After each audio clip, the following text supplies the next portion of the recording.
Raphaël Legendre, Donald Trump a à nouveau fait trembler la planète finance et européenne vendredi dernier en annonçant des droits de douane de 50%, un refus de négociation. Il en avait ras-le-bol que ça ne fonctionne pas avec l'Europe. Il est revenu dessus ce week-end. Qu'est-ce qu'il faut en penser? Est-ce qu'il faut suivre le président américain à chaque déclaration? Écoutez, moi je suis surpris que les marchés en tout cas les suivent et qu'ils montent, qu'ils descendent et que ça crée des tourments.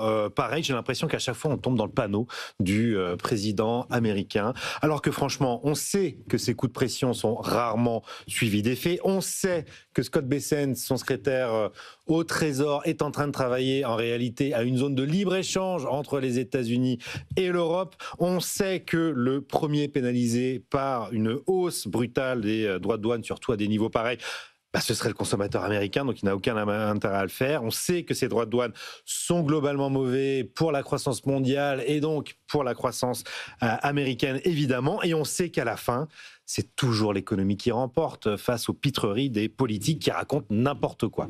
Du coup, on arrête de paniquer à chaque prise de parole. Oui, comme disent les Anglais, keep calm and carry on. On ne peut pas menacer, on ne peut pas ignorer les menaces évidemment du président non plus. Sauf qu'il nous cible, donc à un moment donné, on est quand même bien obligé de l'écouter. Et effectivement, il nous cible clairement cette fois-ci, mais pour une raison simple. En fait, ce qu'il a dans le viseur, ce sont les réglementations européennes sur le numérique, des réglementations qui irritent profondément Washington et encore plus les milieux trumpistes, avec en premier lieu le DSA et le DMA. On redit ce que c'est ?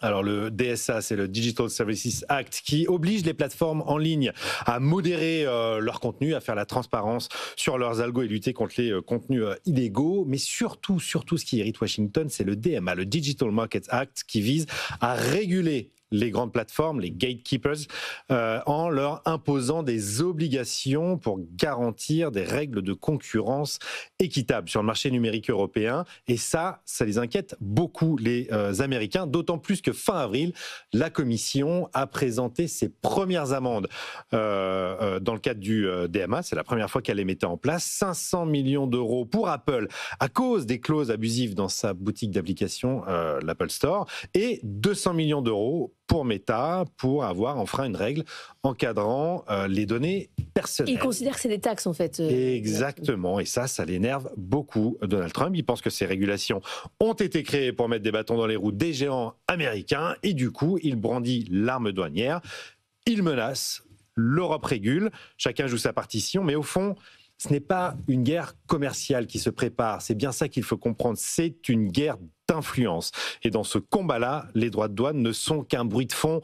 En réalité, le vrai sujet pour nous, Européens, reste beaucoup notre compétitivité, notre attractivité, notre souveraineté en tant qu'Européens, bien plus, c'est comme ça qu'on pourra conserver notre influence sur la scène internationale, bien plus qu'en suivant la série à rebondissements que nous joue Donald Trump depuis Washington. On détaillera le dernier baromètre BCG dans le journal de 7h, notamment sur cet électrochoc de Trump qui fait du bien finalement à l'Europe selon les patrons européens. Et oui, ça nous fait du bien finalement, ce petit électrochoc. Allez,